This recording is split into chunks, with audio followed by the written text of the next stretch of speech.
morning, good afternoon, good evening po sa lahat, saan man panig po ng mundo kayo naroon. Welcome po sa ating 108th episode of the Stop COVID Deaths webinar series brought to you by the University of the Philippines. Thank you for being part of our credible online community, and to all those who have just discovered us today, welcome po at sana po masiyahan po kayo sa ating pag-uusapan today. Marami po tayong pag-uusapan, lalo po at we have really an excellent lineup of speakers. We hope that will just be the start of your really pagtangkilik po sa ating mga episodes now and in the future.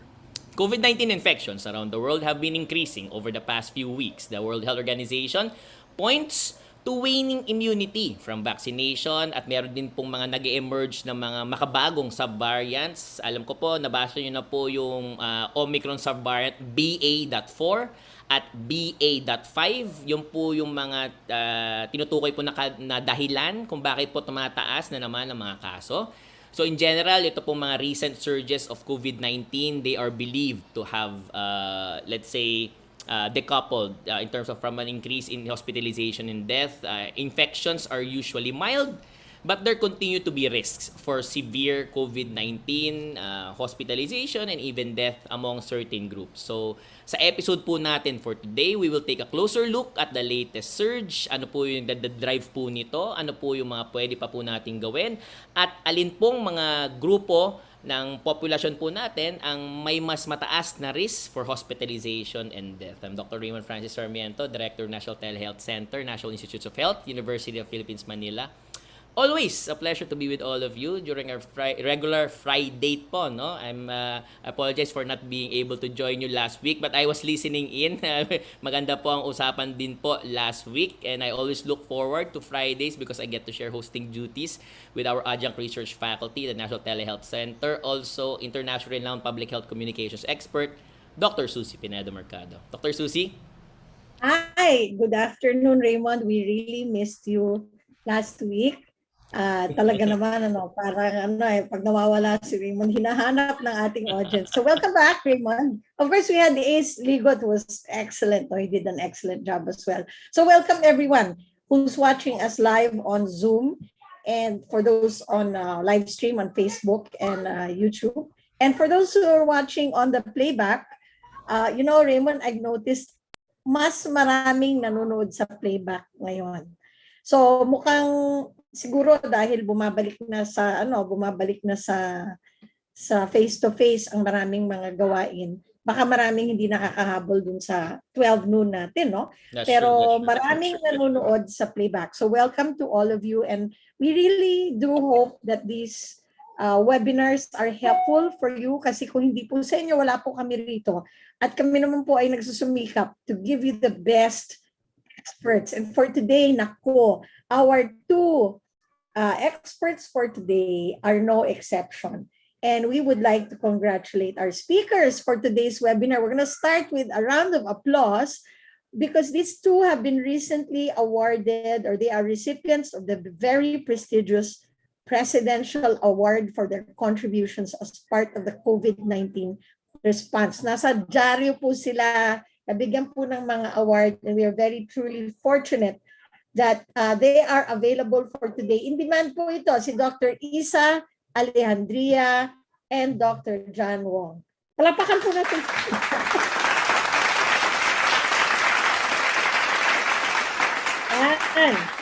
Okay, so the best talaga, the best of the best. And natutuwa naman kami dahil kahit na very much in demand sila, ay talagang pinauunlakan po tayo. Anyway, you may have noticed in our opening billboard that we have transitioned to broader discussions. Hindi lang po COVID ang pinag-uusapan natin. Pero yung pangalan po ng ating webinar ay Stop COVID Deaths. Yung C po doon ay Current COVID-19 Problems. Yung O, Other Outbreaks. Yung V, Viruses. Yung I, Infections. Tsaka D, Disasters. So, mas marami na tayong pinag-uusapan. Pero talagang tinututukan pa rin natin itong COVID kasi hindi pa po tapos ang ating pandemya. So we will keep an eye on the developments both here and abroad. And since you always want to be updated on the latest news and developments here and around the world, we have created the new segment called the News Update.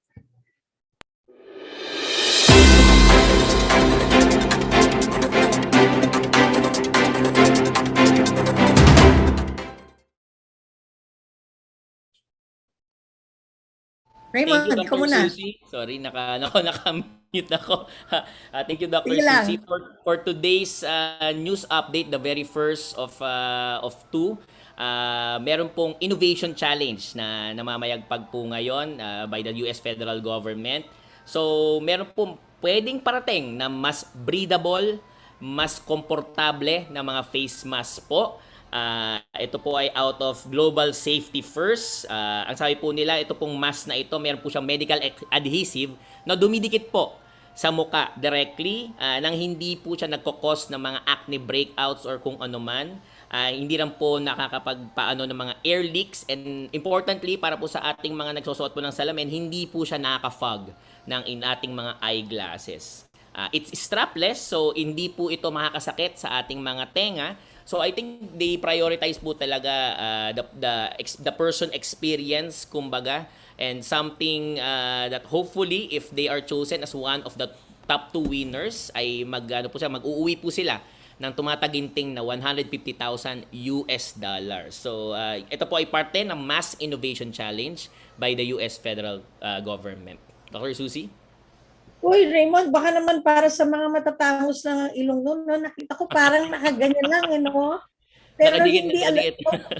walang allergy, no? So I think that's a very welcome development. I hope it can be readily available to everybody. Anyway, also in the news, in the international news, the United Kingdom recently announced its renewed commitment to cleaner air by 2030, citing air pollution as one of the greatest environmental and public health threats of our time. And, we always think about air pollution in relation to lung disease and lung cancer, but actually, air pollution causes cardiovascular disease. Nagkakaroon po ng mga heart attack, stroke dahil dyan sa exposure sa air pollution, and there are risks among pregnant, lactating mothers, and there is also an effect on early life development. So this is something we want to take really very seriously. I think the United Kingdom is taking great steps towards this, pero kailangan tayo sa Pilipinas ganun din. So those are our news for today. And next week, we'll be back with more news on the news update.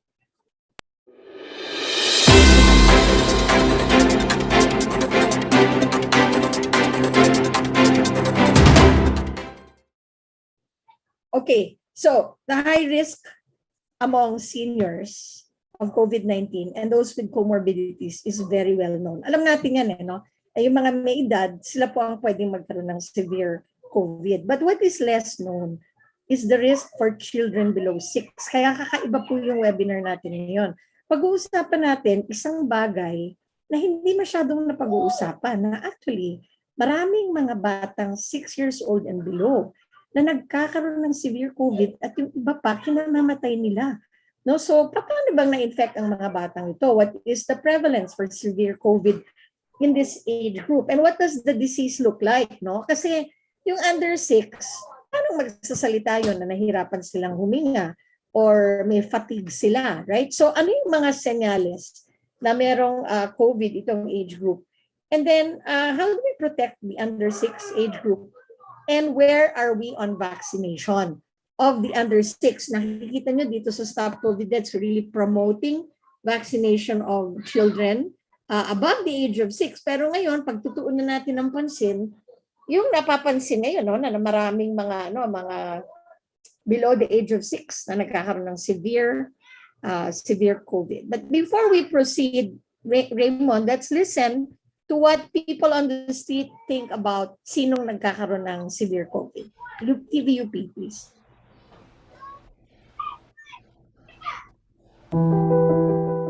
Feeling ko, totoo naman yung surge, maraming nagkaka-COVID, but dahil nga marami sa population natin is already vaccinated, it's either hindi na nila need na ma-hospital or very low na din yung nasa critical condition.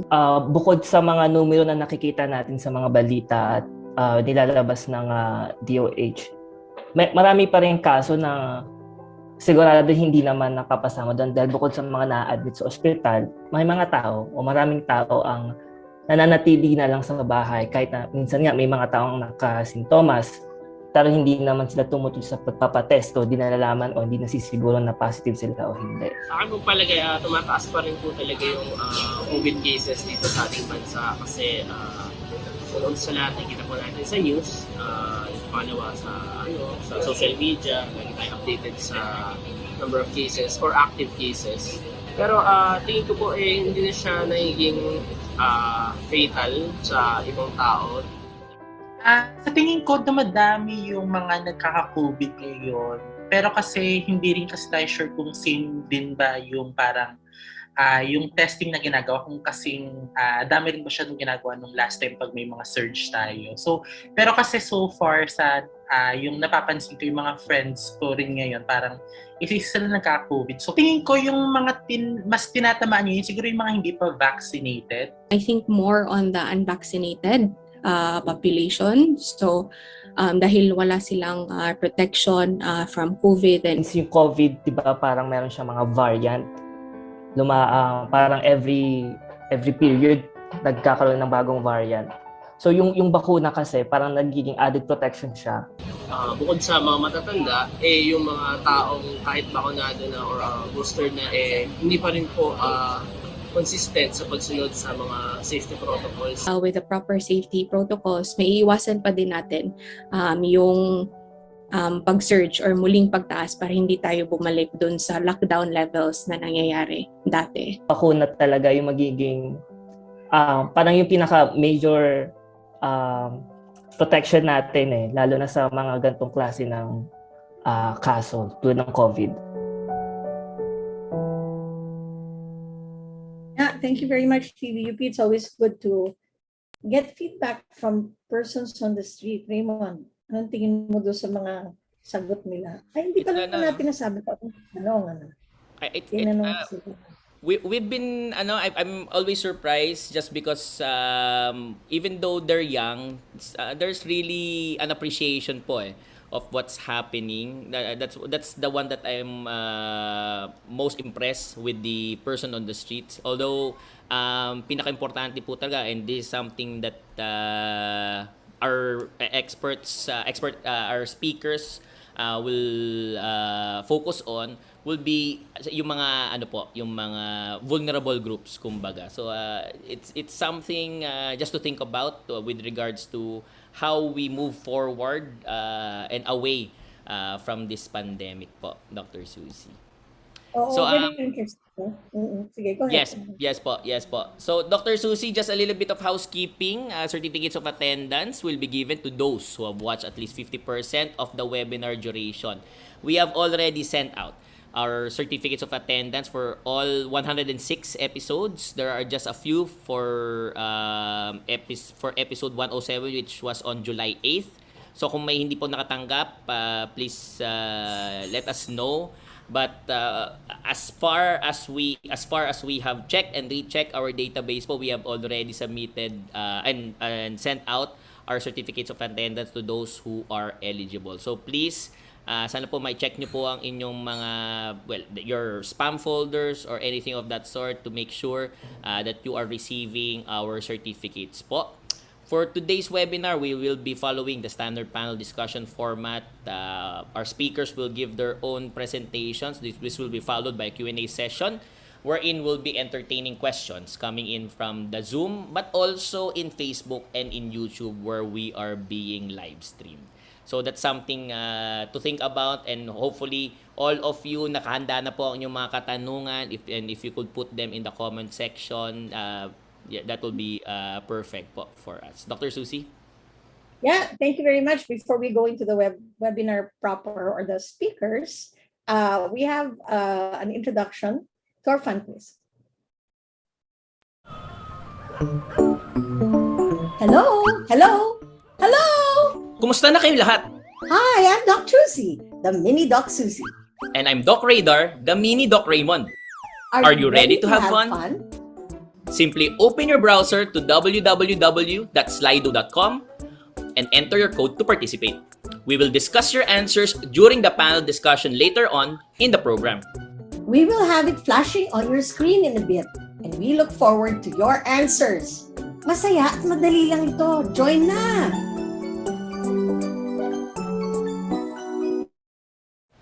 Yun, namiss ko yun ah. Namiss ko ang ating animated version. Miss mo nga yun. Ah, O sige. So, Punta hopefully natin sa those fun who quiz. are in the Zoom po, no, are able, there we go, our fun quiz po, it's being flashed on the screen right now, but for those who are outside, you can either use your phone or to scan po using a QR code or go to slido.com, and when you are prompted, you can enter the code 5405717. That's 5405717 for you to be able to participate in our fun quiz.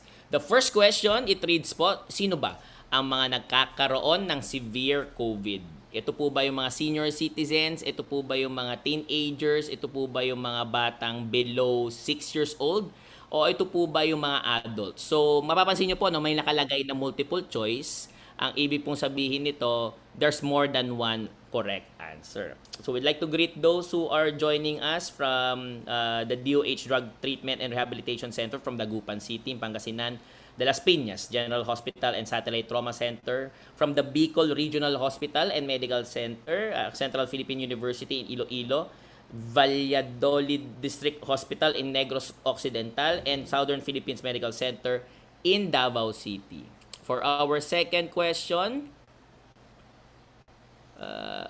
second question. Ano ba ang bagong sub-variant ng Omicron na kumakalat ngayon? We're talking about what's the dominant one among the sub-variants. So, meron po ditong 4 na choices, but we're just looking for one correct answer. Is it BA.5? Or is it BA.4? Or is it BA.1 or BA.2? So, medyo kalat-kalat po ang mga kasagutan. Malalaman nyo po ang tamang kasagutan after the presentation of our speakers. Before that, we'd like to greet those who are following us and viewing us internationally from the Ministry of Health in Brunei. Bago po iyon, Chuanin Hospital in Taipei, Taiwan. University of Hail and King Fahad Hospital Medina in Saudi Arabia, Lunichi Ali University of Blida II in Algeria, our regulars from the Philippine Nurses Association in Edmonton, Alberta, Canada, and St. Eustatius Auxiliary Home Foundation in the Netherlands, Antilles. We will not be closing po our fun quiz as we move on to our webinar proper. We'd like to greet, yun pala, si Ralph Garcia all the way from Brunei. Maraming salamat po, and Maria Roselyn Ferrer from the National Children's Hospital. Dr. Susie? Yeah, nako, daming nanonood from all over the world, and really, we're really very grateful to the audience for being with us, kasi nga, sabi nga natin, kung hindi sa inyo, wala kami rito, no? And talagang natutuwa rin kami na pag tinawagan natin itong mga ibang dalubhasa, alam namin very, very, very busy sila. Pero basta stop COVID deaths, nandito sila. So we would like to introduce our first speaker. He is well known as an epidemiologist and the co-founder and technical advisor for EpiMetrics. Kilala niyo po siya kasi siya lang po ang takbuhan namin pag pinag-uusapan na yung mga numero, pag pinag-uusapan na yung pag-analisa ng epidemiology of COVID-19. So we'd like to welcome your favorite, Dr. John Wong. John, welcome to the webinar. Hi, Susie. Hi, Raymond. Thank you for the introduction. Thank you for having me. Sige. Go ahead. Go ahead, Okay. sir.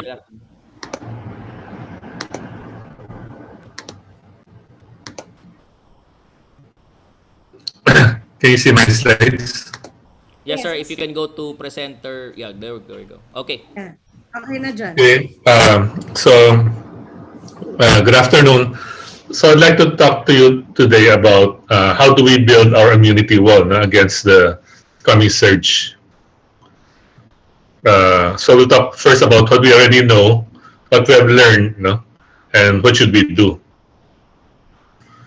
Let me start with a summary of my talk. So vaccination is our way through this surge and out of this pandemic. Right now, 35% of our population are still unvaccinated. 15% and 33% respectively of the elderly and the persons with comorbidities remain unvaccinated. And 86% of the vaccinated are unboosted. Second, we need to procure the COVID vaccines for the under 5 population as soon as possible. children under 5 years old are a newly recognized high-risk group, no, for severe disease and death. And finally, we need an immunity wall that is wide, no? Not just for NCR, but hopefully for all regions of the country. No? All of them have vaccination rates of less than 70%.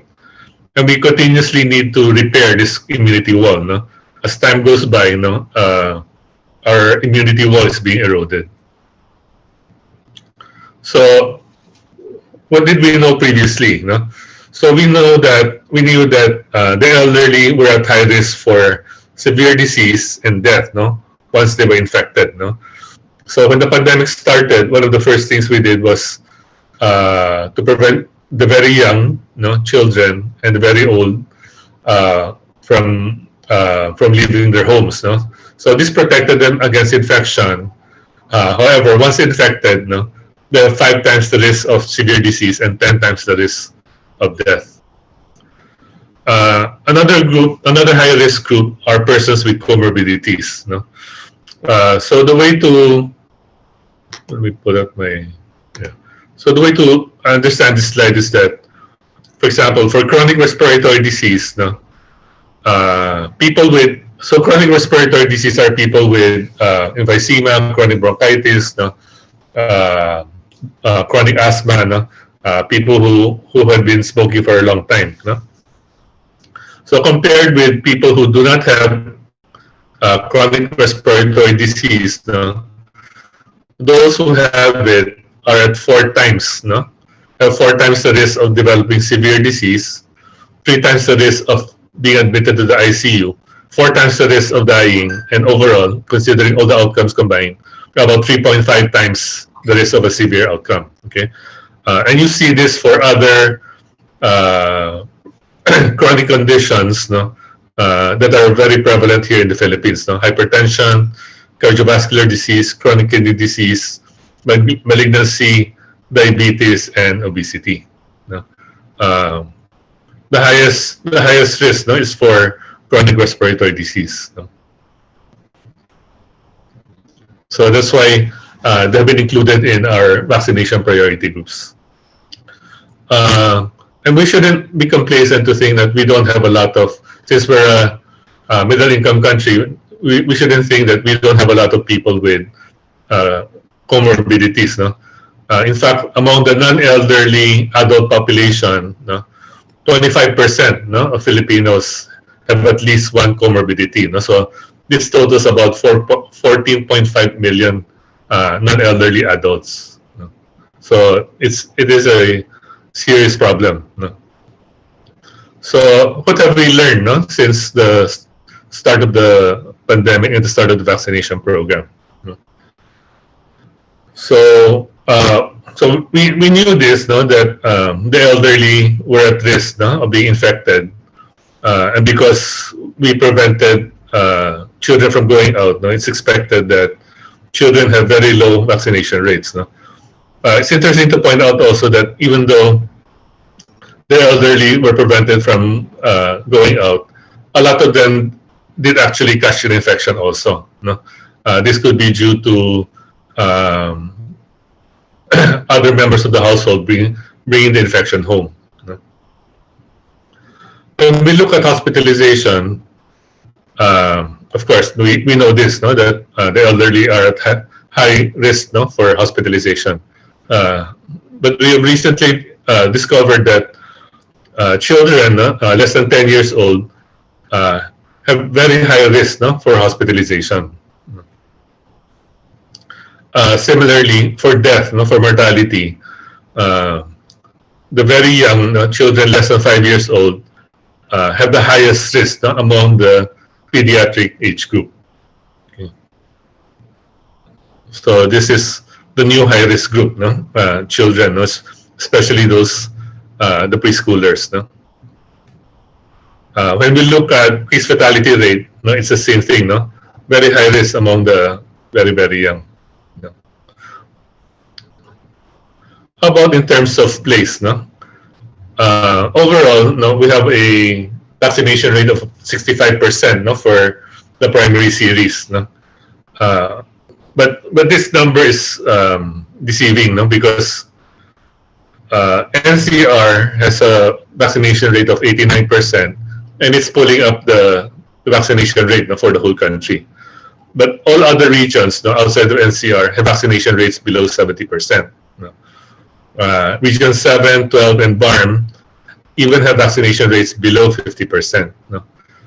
If you look at the top three regions, no, NCR, regions 1 and 3, they have almost twice the vaccination rate of the bottom three regions.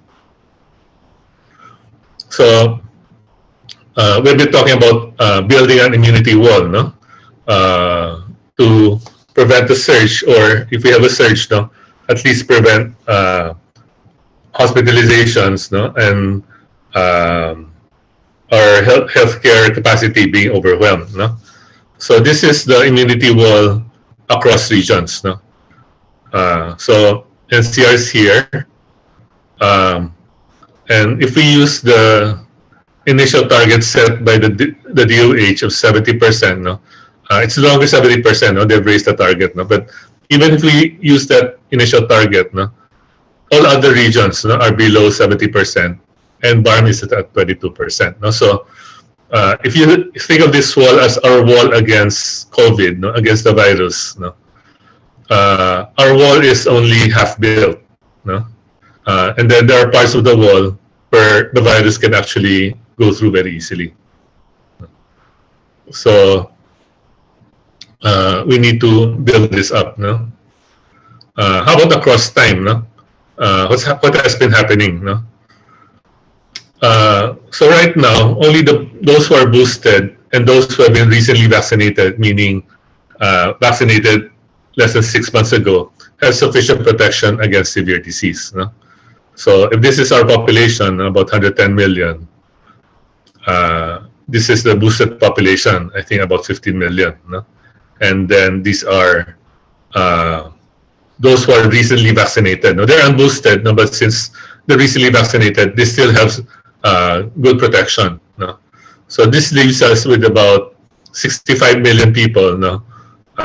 Who are not protected against severe disease. No? So who are these people? No? So if we break them down, no? So the 65 million people, about 38 million are unvaccinated. No? So this is from the initial batch, no? Those who are unvaccinated. Some are vaccinated, but their vaccination or their primary series have been more than 6 months ago. No? By that time, no? Protection against severe disease has gone down to about 50%. No? So this is also an unprotected population. No? So these two populations, no, need to be prioritized.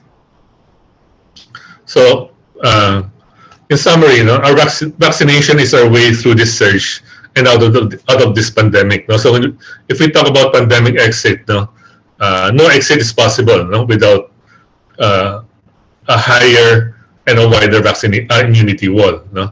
And we also talk about endemicity. We can never get to an endemic state without higher vaccination. Second, no, government needs to procure the COVID vaccines for those less than 5 years old, no, as soon as possible. No? This is a high-risk group that had not been previously identified. No? And then we need to continuously build a wide immunity wall. No? So not just building it high, no, having high vaccination rate, but building it also wide, no, meaning across age groups, no, everyone is vaccinated, and across geography or across regions, no, we continue to vaccinate them, no, and continue giving boosters, no, as they come due. Thank you. Okay. Wow, thank you very much. Thank you very much, John. I mean, what an excellent presentation. I'm sure you're going to see that in the chat. No, I really like that slide where you showed the graph where you're saying that the wall, parang we comfort ourselves by saying 70%, but actually it's only the national capital region. The rest of the country is not really reached that threshold. Kumbaga sa baha, madaling pumasok yung baha, no? So thank you so much, John. And I think that's really an eye-opener, no? Yung mga under 6 ay talagang maaring magkaroon ng severe COVID at ma-hospital at ikamatay yung COVID, no? So we really have to, I like your recommendation in the end that we have to start looking at a vaccination program for the 6 years old and younger. So we'll talk about that a little bit more, but thank you so much, John. I thought that was an excellent presentation for everybody, no? Again, hindi pa tayo tapos dito sa pandemic. We have to continue to learn and understand what is happening from an epidemiologic point of view, which I think John did really well. So thanks, John. We'll talk a little bit more in the open forum. Raymond, let's go to our next speaker. Yes, thank you, Dr. John. I especially appreciated the stack bar graphs and also the fact na do sa chronic respiratory diseases, kailangan pala nakasama po siya. Okay, our next speaker po, you also know her. She is one of the members po of the DOH Technical Advisory Group for COVID-19 po, and also the director of the Institute of Clinical Epidemiology at the National Institutes of Health, University of the Philippines, Manila. She is also the immediate past president for the Philippine Society of Microbiology, I think, and Infectious Diseases po. Please welcome Dr. Isa Alejandria po. Thank you, Director Raymond. Thank you, ma'am. Thank you for the introduction. And also, I'd like to take this opportunity to congratulate you, Raymond and Sino, and the organizers of this webinar, no, for the Gold Kill Awards. And Thank you, ma'am. Thank you. for keeping up, no, this webinar. This is the third year, right? Yes, year 3, Year 108 3. episodes, Oo. ma'am. And congratulations. Okay.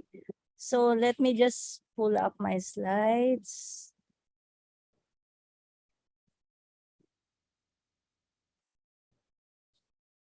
Yan. Okay na yan, Isa. Go. Okay, so I'll start. And good afternoon also to our viewers. Okay. So for this afternoon, I'll give you an update on the global and local situationer. So dumadami ba ang ating kaso, and what's the driving, no, the increase in cases. So we'll look at the impact of Omicron variants and then the risk factors for severe COVID-19. Thank you, John, no, for elaborating on this already, and a quick review on how we're going to manage COVID-19 in terms of prevention and treatment. Yeah. So dumadami nga ba ang ating kaso, no? So let's look at the global situation. So this graph shows us, let me just pull up.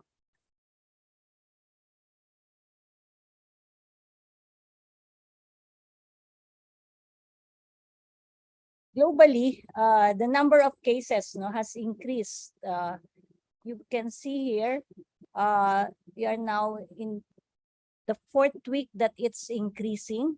Okay, so from the January surge, there was a declining trend, no, in April, May, and now we're seeing an increase in number of cases. And as of yesterday, more than 556 million new cases confirmed COVID-19, and more than 6.3 deaths have been reported to WHO. Okay. Now, looking at the preceding week, the newly reported cases is about 5.7 million, or a 6% increase, while we still see, no, fortunately, that we still see the decoupling. The deaths have not increased and actually is still decreased, no, although we see an increase here among the region of Southeast Asia and Eastern Mediterranean region, where there's an increase in deaths. In terms of the number of cases, the greatest contributors are Europe, Americas, Western Pacific region, Southeast Asian region, and the Eastern Mediterranean region. So it's only Africa which has reported a decrease in number of cases. At the country level, the highest number of new weekly cases were reported from France, America, USA, Italy, Germany, and Brazil, while the highest number of new weekly deaths were reported from the Americas, Brazil, China, Spain, and Italy. So this new wave, no, of the virus shows to us that the pandemic is not over yet. Okay, and this led the WHO COVID-19 Emergency Committee last July 12 to conclude, no, that the COVID-19 outbreak remains to be a public health emergency of international concern. So it's not yet over. How about in our country? What's the situation now? Okay, so thank you to DOH for the slides that I'm going to share with you.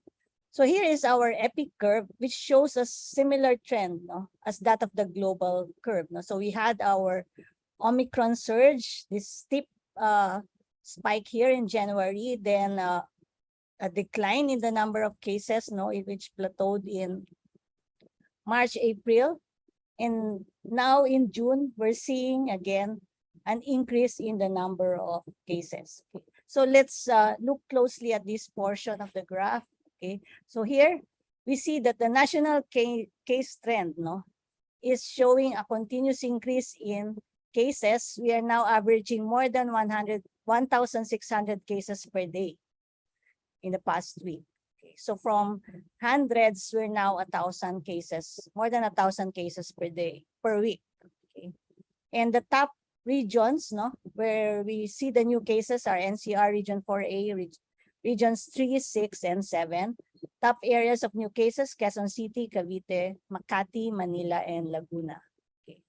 And we also see that while the samples tested, no, are at a slow rise, no, so we see that there's a decline in testing, no, and in one of the interviews earlier, this was alluded to, no, that not everyone is getting tested, but we see a increase, no, steep increase in positivity, such that our national weekly positivity rate now has increased to 9.8%, and it's much higher at NCR, no, at 12.7%. It's also more than 5%, no, in the rest of the regions of the country. And then the steep increase is mainly in NCR. So the steepest increase is here, while Mindanao is showing a slow uptrend. While the cases are increasing, fortunately though, our average daily attack rate, no, remains at a low risk. Likewise, our healthcare utilization rates are also at a low risk. Okay, so the severe and critical admissions remain less than 1% of the hospital admissions, and the number, no, of severe and critical cases remain less than 1,000. It's actually on a plateau as far as severe and critical cases are concerned. Okay. So what is driving the surge of cases globally? Okay. So biosurveillance data show that Omicron, no, is the variant of concern that remains dominant, circulating globally. Okay, you can see here, Delta is the blue one, and you don't see it anymore in the graph. No, so it's all Omicron and its sublineage. So globally, the Omicron lineage BA.2, BA.2, 0.12, 0.1 are showing declining trends. Okay, while BA.4 and 0.5 are the ones taking over. So specifically, BA.4 has increased from 11% to 14%, and BA.5 from 42% to 50%. So this is the yellow here, no, yellow area here. Okay, that's BA.4 and BA.5. Now, how about locally, no? So we're blessed that we have the Philippine Genome Center that's able to do sequencing for us. So we are able to monitor, no, this variants occurring in our country. Okay, so here, this is an update on the 29,000 plus samples, no, that have been sequenced, and here you can see that the Omicron variant, no, the parent variant, Omicron 0.1, 0.1, 0.529, comprise 27% no, of the sample sequence. While we can see here that Delta is still high, no, but this is already samples from last year. Okay, so Omicron is actually creeping up already. Okay, if we focus on the 7,900 plus samples, no, or cases, no, during January onwards, we can see here that BA.2, 0.3 or comprised, no, most of the number of cases of Omicron. So sublineage BA.2, 0.3 was responsible for our January surge, 76%. Now, the increasing cases here in that we are seeing in June, July, what we're seeing now is there's a increase in BA.5, BA.5.2, and BA.2.12.1, with BA.5 being the highest at 1.72% out of the 7,900 plus samples. Now, if we focus on a more recent batch of specimens, no, that were sequenced, this is 200 samples, no, 90% were positive for the Omicron variant, and of this, 140 were BA.5 cases, 20 were BA.2.12.1, and 7 were BA.4 cases. Okay. Although I'll caution everyone that there is possibly a sampling bias, no? As we are not able to sequence all, and not all of our cases are actually being tested. Okay. And then a more recent result, no, on biosurveillance is also from this one. This time it's from the Philippine Genome Center in Visayas. So we're also expanding, no, our capacity to do sequencing. We have our Genome Center in Visayas is very active, no, in sequencing, and the latest batch of specimens are also now showing BA.5.5 lineage. Okay, so let's look at the phylogenetic analysis, no, of this samples from the Visayas region 6. Okay, let me just. Okay, so here, okay, so you can see the green dots here that are clustered. It represents BA.5.2. No? So in June, we are seeing more of BA.5.2, while in the early part of January, Feb, and March, it's BA.2.3 that was responsible for the surge. Okay, and if we analyze by province, the okay, most of these cases are in Iloilo, so it's clustered in the Visayan region. And if we look at the possible start of the spread of BA.5, it looks like it started sometime in May 9 onwards. Okay, so based on this small samples, no, were sequenced in Western Visayas and also from our Philippine Genome Center in NCR, the sequencing results suggest that the current increase in cases, no, particularly in Western Visayas, is driven by the BA.5 variant and its sublineage BA.5.2 being the most dominant. And the analysis suggests that the start of the spreading events probably occurred in the early part of May. And majority of the BA.5 variants are from Iloilo province and Iloilo City. And I think it's safe to say also, no, that what we are seeing most likely here in Metro Manila is also already BA.5 and possibly some BA.2, 0.12, 0.1, but most likely BA.5 already.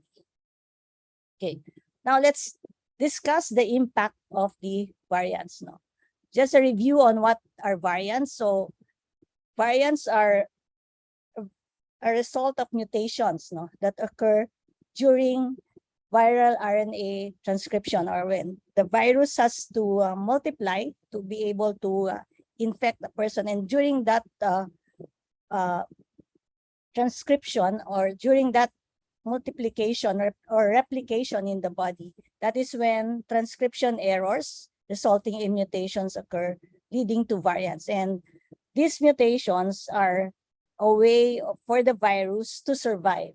Okay, and there are different types of variants being monitored: variants of interest, variants of concern, and variants of high consequence. And we are especially interested in the variants of concern, and these are the ones that are shown to have increased transmissibility or increased disease severity, or those variants that can have an impact on the accuracy of diagnostics, the efficacy or effectiveness of treatments or vaccines. So there's a reduction in expected outcomes. Okay.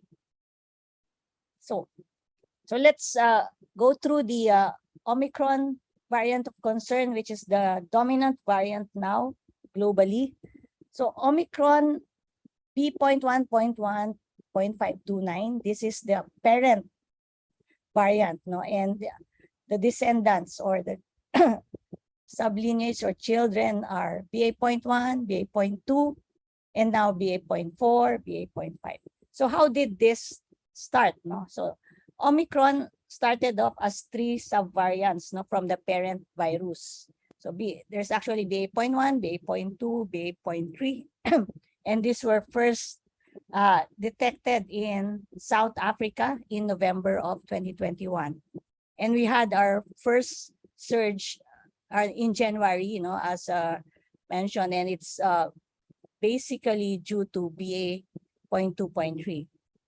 Okay, and when it was BA.4 and BA.5 detected, this was also first detected in January of 2022 in South Africa. So that's BA.4, and then followed by BA.5, which was also detected in South Africa in February of 2022.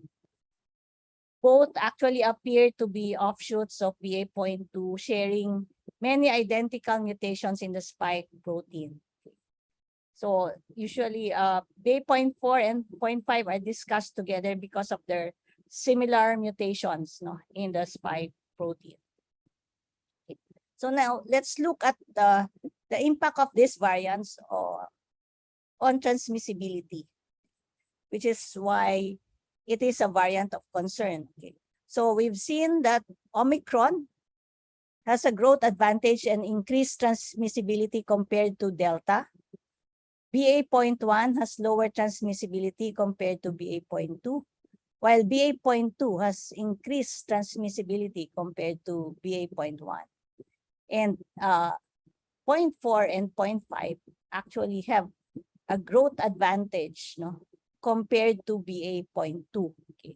So how transmissible really, no, are BA.4 and BA.5? If we look at, compare it, no, with the previous variants, the original strain, Wuhan, had an R0 or reproductive number of 3.3, Delta 5.1, BA.1 had an RO of 9.5, while BA.2 was 1.4 times more transmissible than BA.1, with a reproductive number of 13.3, while BA.4, 0.5, as mentioned, has a growth advantage over BA.2, giving it an RO of 18.6, which is similar to the reproductive number of measles, no, which is the most contagious among the virus.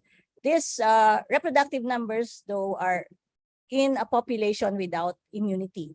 So the reproductive number can either go down, no, its influence, or the transmissibility can be influenced by the immunity of the population, how many of the population have had the infection, how many have been vaccinated, host factors such as age, presence of comorbidities, plus compliance with the minimum public health standards can actually influence the transmissibility. So there, so we see an increased transmissibility with all the Omicron subvariants. With regards to disease severity, though, fortunately, for the parent virus, the overall severity suggests, the overall evidence suggests lower severity compared to Delta, although there are some conflicting results, some studies showing increased severity compared to Delta. But what we've seen so far is it's less severe. The same it goes for BA.2 and BA.1. So there is no difference in disease severity compared to BA.2. Likewise, no difference in disease severity compared to BA.1. For BA.4, BA.5, currently the available evidence does not suggest a difference in disease severity compared to BA.1. How about risk of reinfection? There is reduced risk of Omicron reinfection among individuals previously infected with a different SARS-CoV-2 variant compared to naive individuals. For BA.1, there is reduced risk of reinfection with BA.1 if you had an infection with BA.2 already. On the other hand, there is reduced reinfection with BA.2 if you had BA.1 already. For BA.4 and BA.5, we don't know yet. We do not have data. How about impact on antibody response? Okay, so with Omicron, it was seen that there is a reduction in the neutralizing activity of the vaccines compared to the other variants of concern like Delta. Okay, so there is lower neutralizing antibody titers for all these subvariants, BA.1, 0.2, 0.4, and 0.5. And the reduction in neutralizing antibody titers is actually much greater with BA.4 and BA.5. How about impact on diagnostics? Here, fortunately, the PCRs that we have are multiplex PCRs, targeting multiple gene targets. So the sensitivity of the PCRs, rapid antigen tests, are not affected by these variants. Okay, especially if you're using PCRs that are targeting multiple genes. Okay, so it serves the S gene target failure serves as a proxy for screening. If we see this absence of the S gene target, then it's a signal that we are dealing with an Omicron variant. Then on treatment, again, fortunately, we do not see any difference in the effectiveness of the antiviral agents, particularly remdesivir, molnupiravir, Paxlovid. We have not seen evidence that there is reduced effectiveness against these variants. However, we see reduced efficacy of the monoclonal antibodies, particularly silgavimab and casirivimab in Devimab with the subvariants. Okay. Yeah. So just this is just some of the data showing that we do not expect our antivirals to have limited activity against the Omicron variant of concern. Genetic analysis of more than 200 available sequences of Omicron isolates revealed no new mutations that are expected to alter the performance of remdesivir. Okay. Yeah.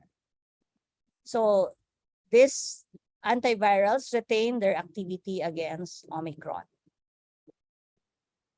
Now let's look at the effect of the variant, no, on vaccine effectiveness on the primary series plus first booster regimen. So let me walk you through this graph. Okay, so this figure actually summarizes data from 33 studies from 14 countries, which collectively assess the protection of 5 vaccines against the Omicron variant. So the viral vector, AstraZeneca, Janssen, then the mRNA vaccines, Moderna, Pfizer, and the inactivated Sinovac or CoronaVac.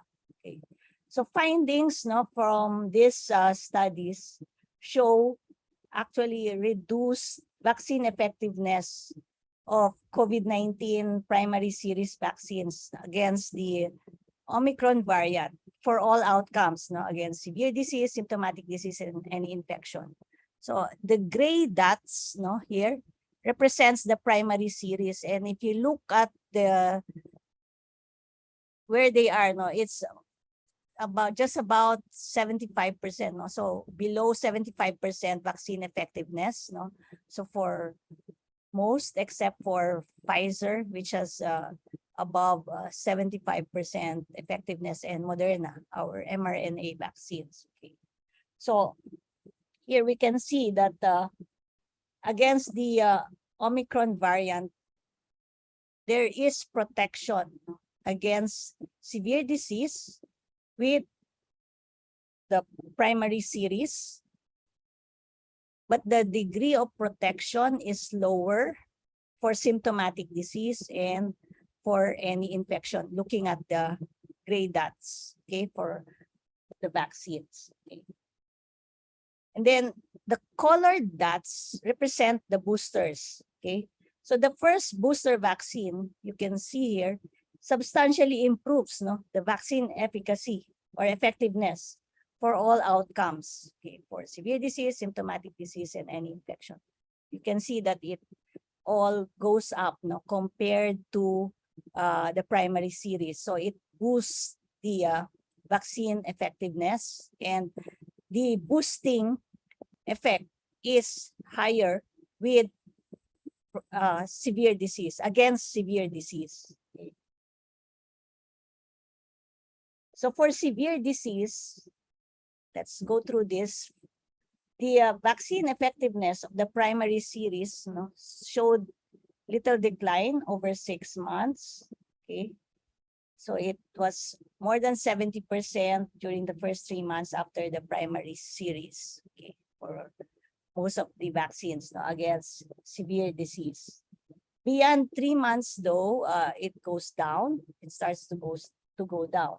And as I mentioned, the first booster dose vaccine improved, no, the vaccine effectiveness against severe disease. So here you can see that it's all up there. Okay, and it's sustained over 6 months. Okay. So beyond 6 months, though, we do not know if we do not have data yet, no, on how durable the protection is beyond 6 months. With regards to symptomatic disease, though, we can see that the vaccine effectiveness is much lower, including the effect of the boosters. The same trend is seen against any infection. So any infection here means asymptomatic, asymptomatic infection. So what this figure here shows to us is that the protection against severe disease and death remains, no, against the Omicron variant. This just again provides additional data showing that with the Omicron variant, there is a reduction in neutralizing titers, no, against Omicron. Okay. So it reduces vaccine effectiveness, and you can see that we have minimal data on BA.4, 0.5. Same here, no? So all the arrows are going down, meaning there is a reduction in the neutralization titer of the vaccine. Okay, so how well do the vaccines work against the variant? So the laboratory studies consistently suggest that the antibodies triggered by vaccination are less effective at blocking BA.4, BA.5 than they are at blocking the earlier Omicron strains. No? So thus vaccinated and boosted people will remain vulnerable to multiple Omicron infections. Okay.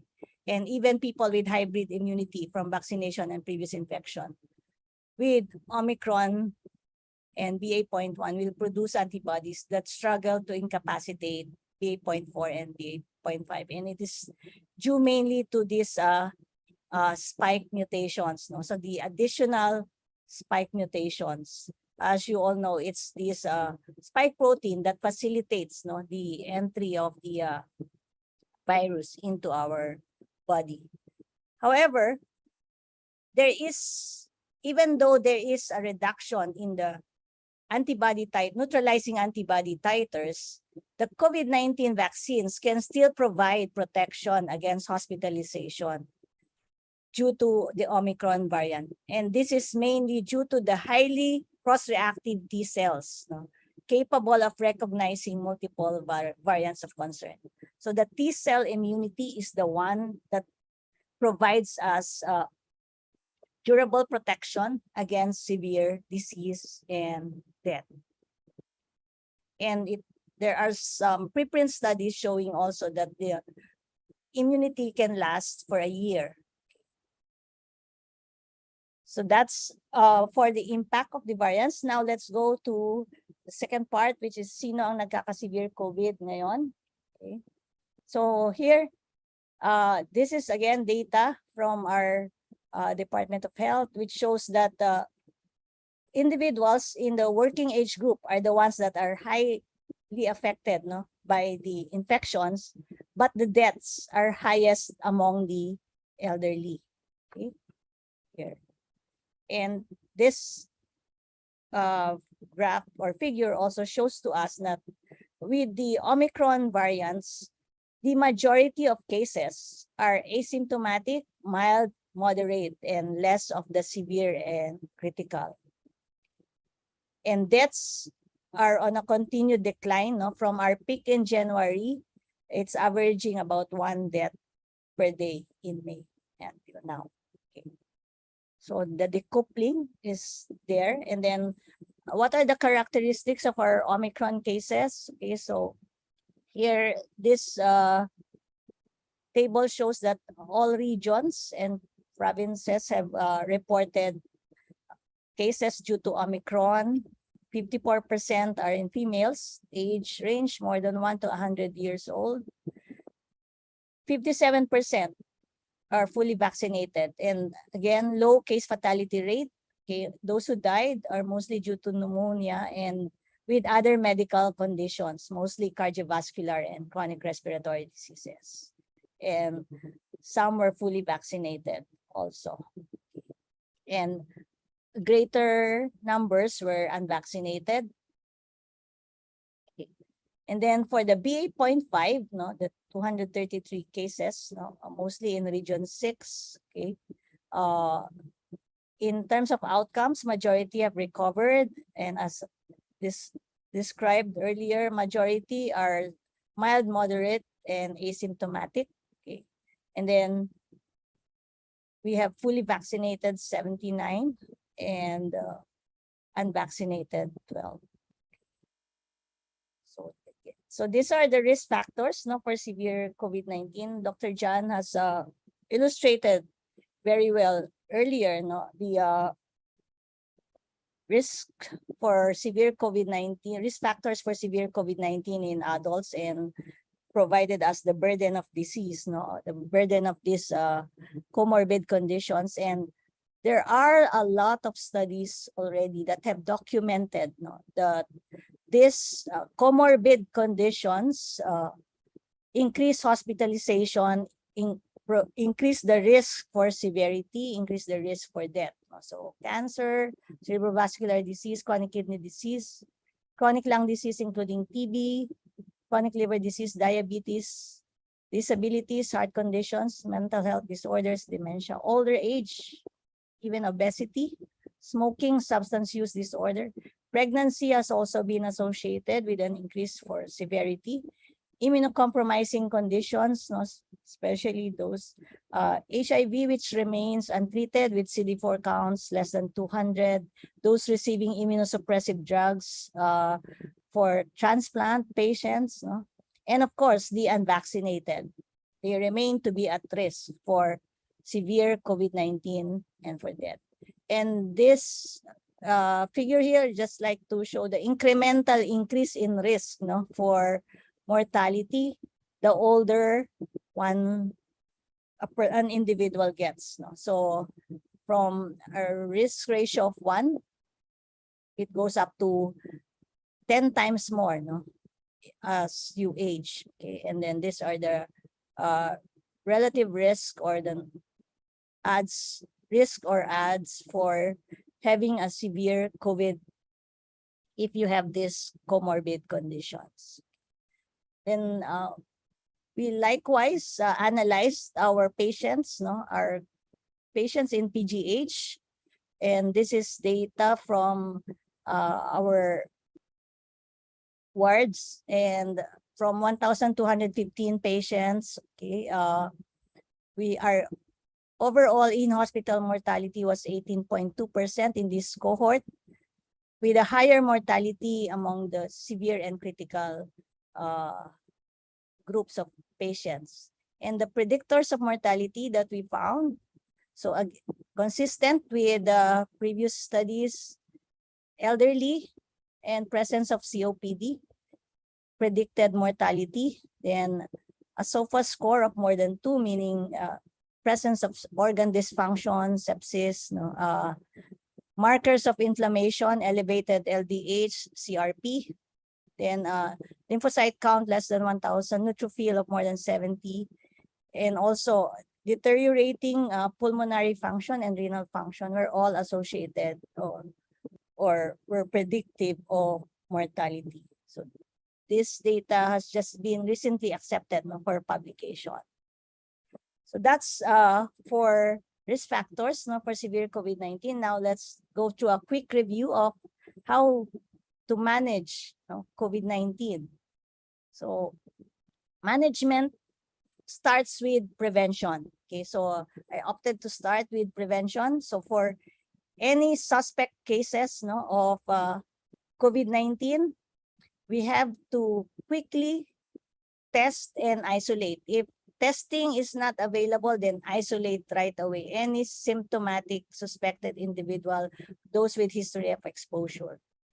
Close contacts of infected individuals, if they are unvaccinated, should be quarantined. Okay. Then we still need to continue to practice hand hygiene, physical distancing, avoid overcrowding, and wear well-fitted masks. Now, if you cannot avoid a crowd place, then continue to wear well-fitted masks indoors, in publics, in crowds. Then respiratory etiquette, disinfect touch surfaces regularly, avoid crowds, close contact settings, poorly ventilated spaces, and get a COVID-19 vaccine and booster if you have not done so. Okay.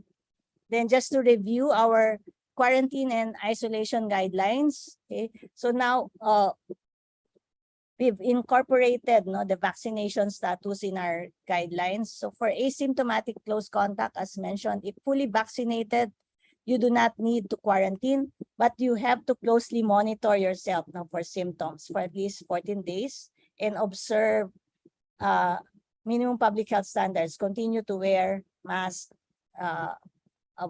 physical distancing, avoid close contacts. However, for partially vaccinated or unvaccinated, then they have to be quarantined at least 14 days from the exposure. Now, for those with symptoms, they have to be isolated. Okay. For fully vaccinated, it's at least 7 days from the positive test if asymptomatic. If partially vaccinated or unvaccinated, at least 10 days from the positive test. Those who are symptomatic with probable or confirmed case with mild symptoms, fully vaccinated at least 7 days from symptoms. At those who are partially vaccinated or unvaccinated at least 10 days, okay, from onset of symptoms. For moderate, regardless of vaccination status, the isolation period is 10 days from onset of symptoms.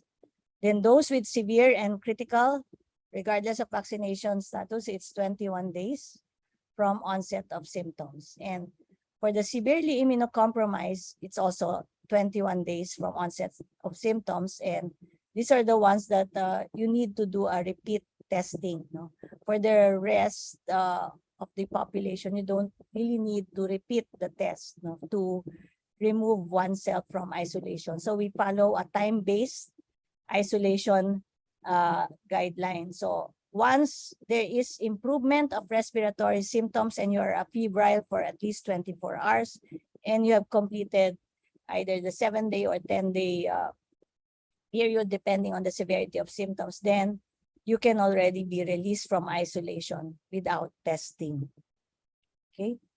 Now, for management, treatment, no, of COVID-19. So let's just review, no, the phases of COVID-19. So the first week is the viral response phase, and this is when you have mild symptoms, no, the constitutional symptoms, fever, dry cough, sore throat, itchy throat, nasal drip, no, colds, no, cough and colds. And then, so that's the first week. That is when the virus is replicating in the body. So that is the viral response phase. And then if you don't clear the infection, then you move into the pulmonary phase. And this is when you start having shortness of breath, hypoxemia, okay? And then chest x-ray will show pneumonia, okay? And as the body responds, no, to this infection, then the host inflammatory response or the inflammation phase comes in. This is when the patient goes into the severe critical phase, presenting as ARDS, respiratory failure, or even stroke, no, as a result of coagulative disorders. Okay. So the treatment goals in the first phase, which is the viral response phase, is to reduce onward transmission, and this is where we use antivirals, and for the preventive side, we advocate vaccination.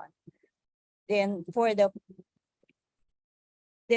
another treatment goal is to prevent progression or hospitalization, especially among those who are at risk, no, for severe disease.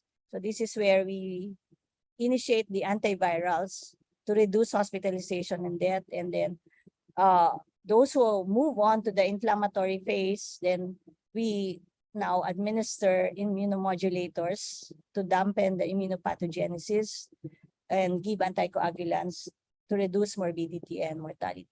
So just to quickly go through the management of mild to moderate COVID-19. Again, isolation,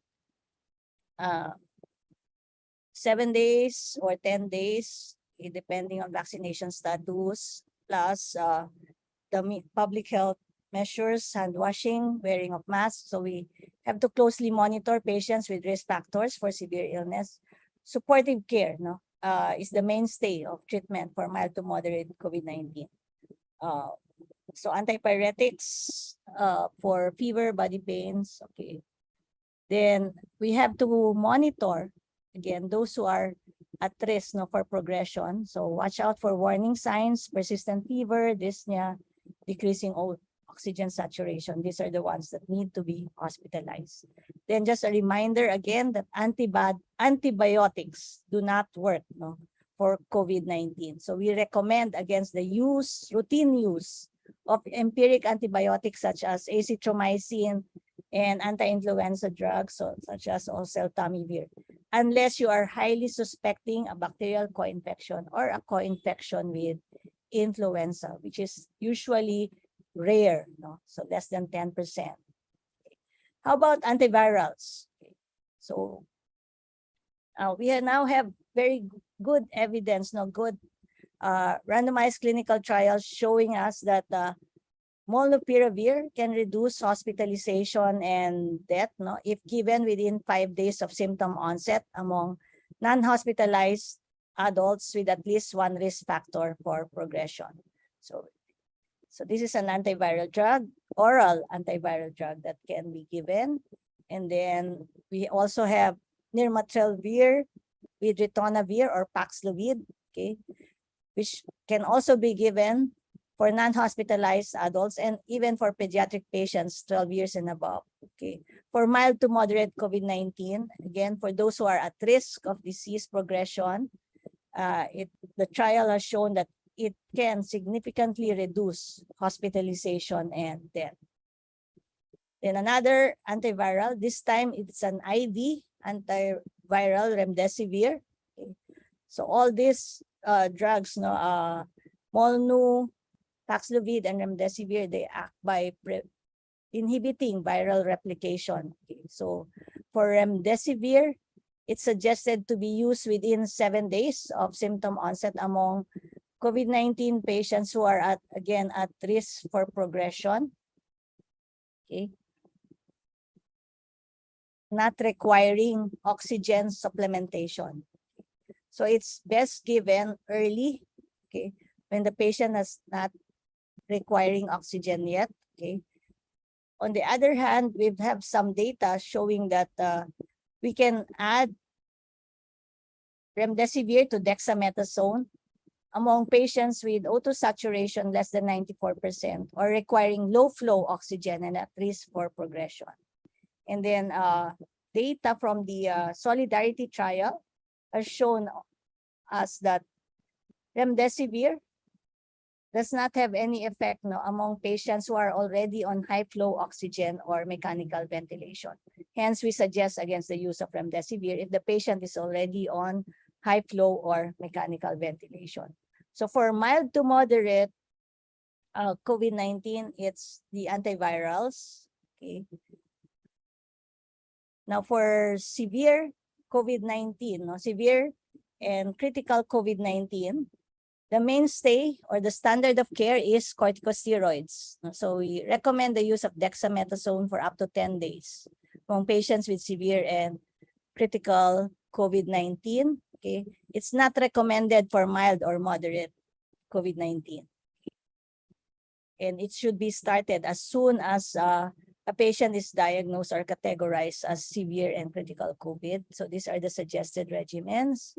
And then to address the inflammatory phase, no, interleukin-6 receptor blockers, or particularly tocilizumab combined with steroids, is strongly recommended for severe critical COVID with elevated biomarkers, rapid respiratory deterioration, and requiring high doses of oxygen.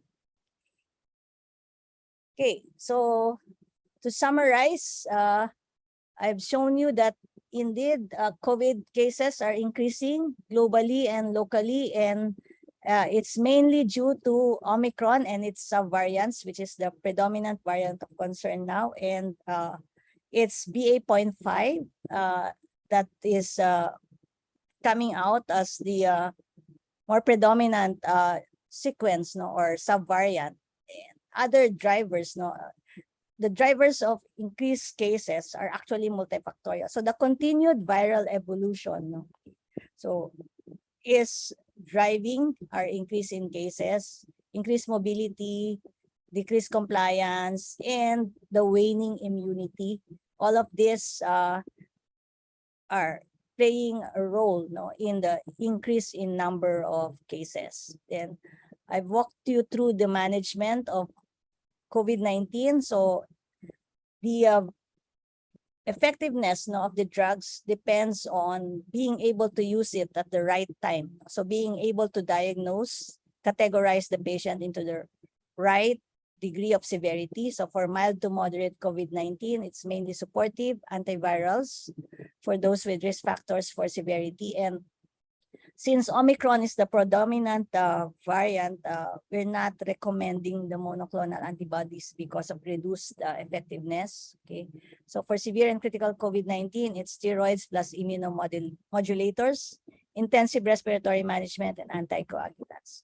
And most important is we really need to still exert efforts not to reduce transmission, because if we do not reduce transmission, the virus will continue to evolve into variants. Okay, so continue to practice individual community preventive measures to reduce transmission: well-fitted masks, hand hygiene, physical distancing.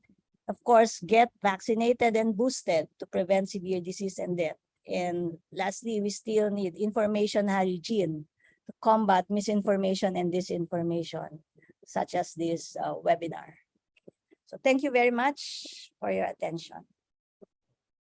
Thank you very much. That's Dr. Isa Alejandria. Nako, it's one of those presentations that you have to go back and watch again kasi napakayaman talaga dun sa information, no? I think also the update, the alert and the clapping, no? So I think this is really great and a great opportunity for our audience, no? Kasi as we all know, people are watching from all over the country, and it is not usual that we get this comprehensive kind of an update on what's happening in terms of COVID and what we know about management and treatment. So thank you so much, Isa. Raymond, you wanted to say something? Thank you, Dr. Susie, and thank you to Director Isa po, no? So for our audience, alam nyo na po dapat ang kasagutan to one of our questions later on, but we will ask Dr. Isa to state po the correct answer for our second question in our fun quiz. At this point, we'd like to ask our speakers po to just open their videos po as we try to prepare for our Q&A session. But before that, we'll take a very quick break for our special public service announcement today. Please watch this. O sige na anak, parang kagat lang ng langgam. Kantik o yung kumikiliti lang? Ito naman parang hindi ka pa nababakunahan dati. Akala ko pa naman brave girl ka. Nakakahiya na kay Doc. Okay lang po, nanay. Ay, ang cute naman ng shirt mo. Favorite color ko rin yan. Doc, favorite ka rin po ang color nito.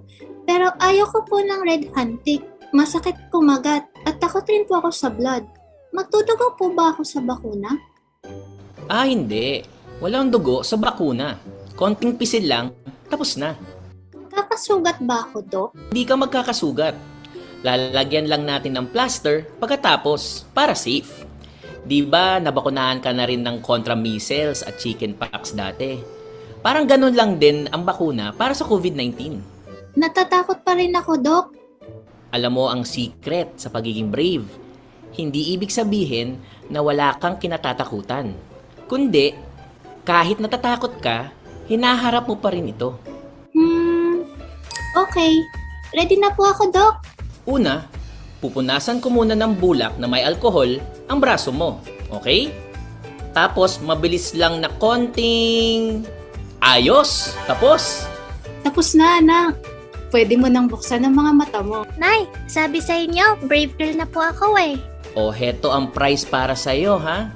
Wow! Bagay sa shirt mo. That's the color of bravery. Colorin yan for love. Thank you, Doc. Thank you, Nay. Dahil ako po ay mahal ninyo, nagpabakuna na ako. Kaya mga bata, magpabakuna na kayo. Stay safe and stay well. Mga bata, magpasama na sa Bakuna Center. Thank you. The COVID Communication Public Service Announcement is one of the many creative outputs of the Stop COVID Deaths team to push for pediatric vaccination for children aged 5 to 18 years old. So we hope you'll be able to share this video clip in all your social media networks and to your colleagues. At stay safe and stay well po. Magpamasama na po sa Bakuna Center. Dr. Susie? Thanks, Raymond. I mean, these videos can be downloaded, no? At saka, malapit ng pasukan sa mga pamilya na may mga batang hindi pa nababakunahan, you can show them these videos, no? So we really need that for you to share. And para, yun nga, no? Parang pataasin natin itong vaccination coverage for all ages na nga ngayon yung pinag-uusapan natin. Sige, Raymond, meron tayong announcement about the SCD shorts.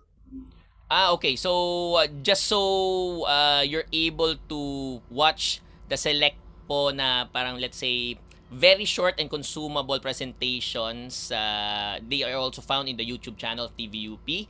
These are what we call SED shorts. So these are just very short lang po, no? As a name ko notes, just targeting po in terms of the insights and the tidbits po that you could call from our webinars to date. So maraming salamat po, and we hope you'll be able to watch these wherever you are. Dr. Susie?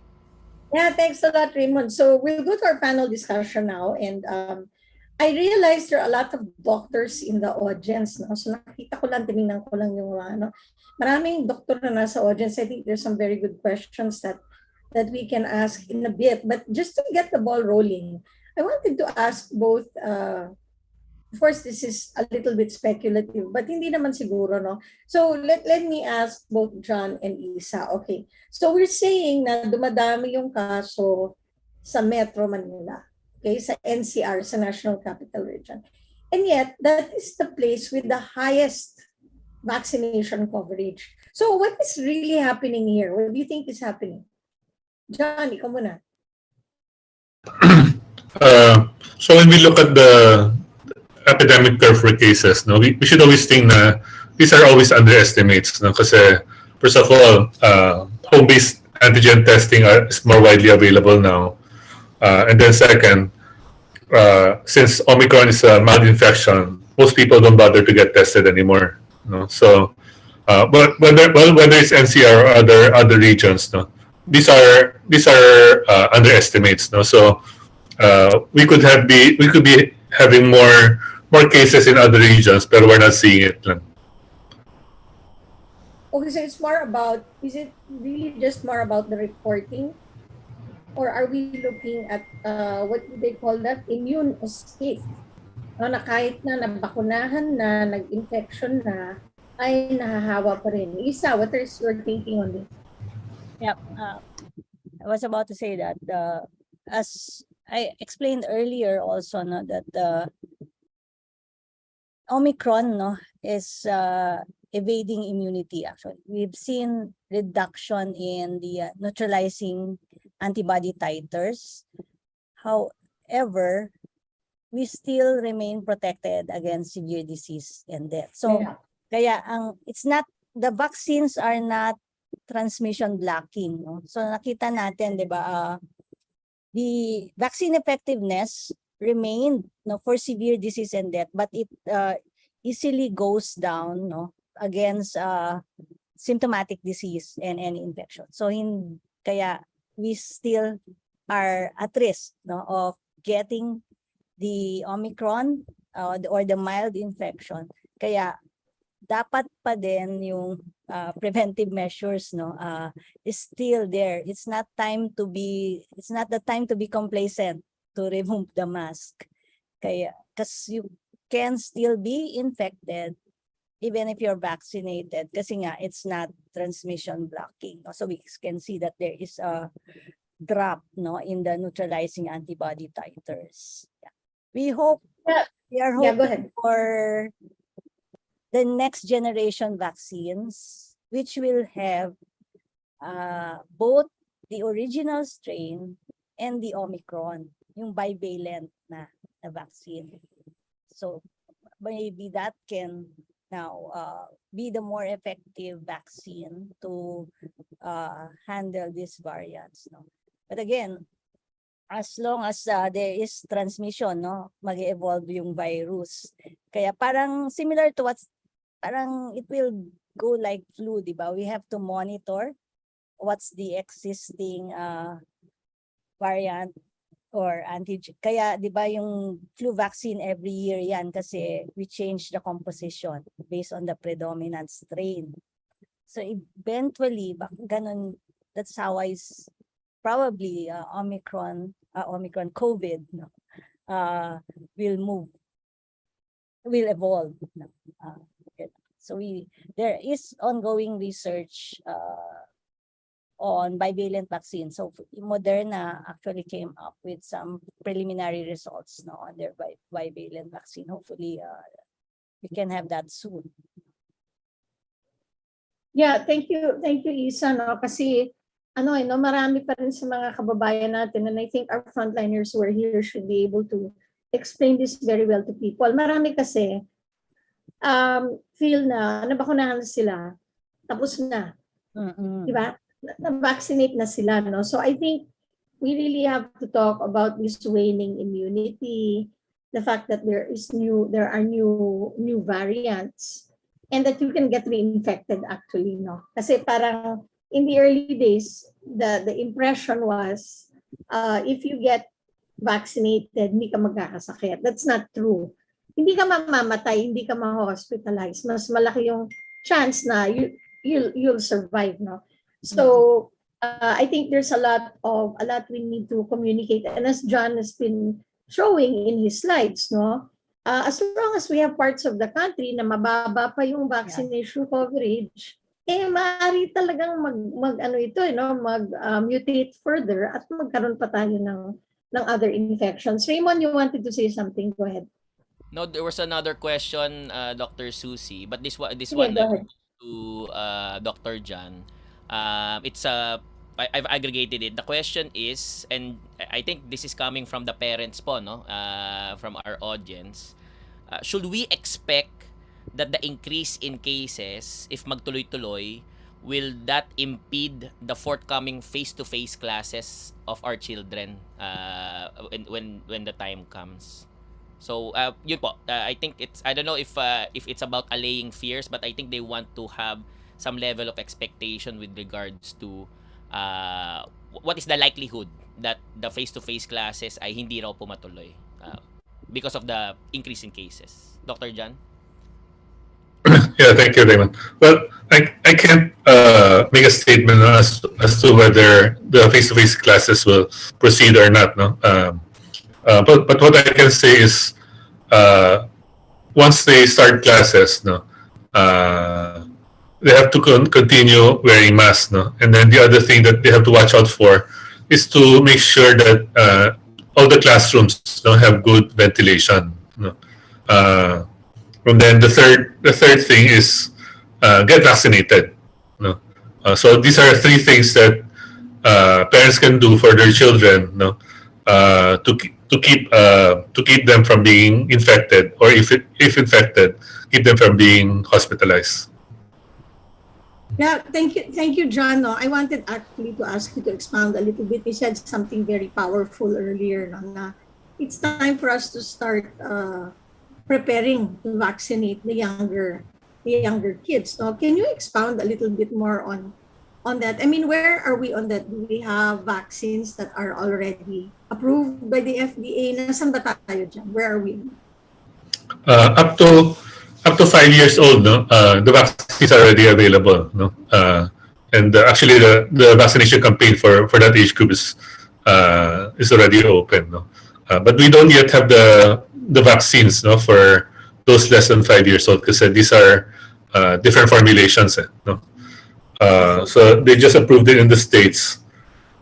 If we use the same timeline, no, it takes 3 months, no, to get it to the Philippines. No, so we'll have to wait for that, and then it has to go through the same processes, no, HTAP, FDA, and then DOH to administer the vaccines. So dapat ngayon palang gawin na, no? Parang I think that's what you're trying to say na ngayon palang gawin na. Kasi your data is already showing us that the younger kids are getting severe COVID or even dying from COVID. Raymond, again, I think Raymond wants to ask a question. Go ahead. So this one naman po comes from, I believe, the immediate past chair of the Department of Family and Community Medicine from PGH po, no? And also, these are most upvoted question. I'll just read it as is. And this one for Dr. Isa, because she mentioned the vaccine effectiveness around in several countries. So given the fact that .4 and .5 have greater infectivity because of spike protein mutations, and given that Western vaccines target the original unmutated spike protein, is there an advantage, or will there be an advantage to boost with Sinovac or CoronaVac? Because the vaccine consists of the entire inactivated virus, offering multiple antigens for antibody response other than the spike protein. Dr. Isa? Thank you, Raymond. Thank you, Alan, for the question. Yeah. Yes, no, I showed in the graph earlier, no, that boosting with Sinovac also improved, no, the vaccine effectiveness against severe disease. Although the studies are smaller and less, no, and we're actually doing our own vaccine effectiveness study. This is headed by Nina Burba, and we actually we propose this project because of the difference. No, I think what we can gain, no, from this cohort, no, that we're working on.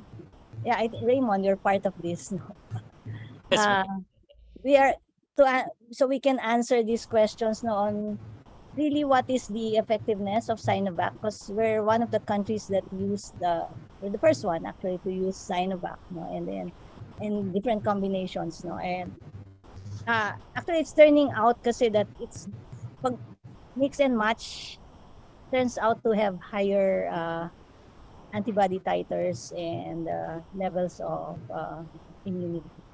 So we look forward to that, to our cohort, no. It's still ongoing, so we're looking at our healthcare workers. We also have a group of workplace, no, cohort to look at the impact, no, of this different combinations of vaccines, including booster. So yes, thank there you, is Isa. merit to that. Okay. Yeah, thanks, Isa. I mean, actually, Alan had one more question, which I think we should also ask Raymond, no? oh Because yes, I've yes. encountered this question a lot, no? There are a lot of people who got boosted in 2021, and some of them are older and have comorbidities. But they want to know now, should they get another booster? Can it help them if they're high risk, no? So I know that it's outside of the guidelines right now, but what is your thinking on this, both Isa and John? Yeah, go ahead, Isa. The second booster is recommended for the elderly, those with comorbids, no. So it's recommended. It's Pero just third na. Isa, at third third. na. The third Parang booster, ma'am. Opo. nag-second booster sila ng 2021 pa. So ngayon na umaakit yung cases, they want to know, is there a benefit to getting another shot? No? Then is it safe to get that Is it third safe?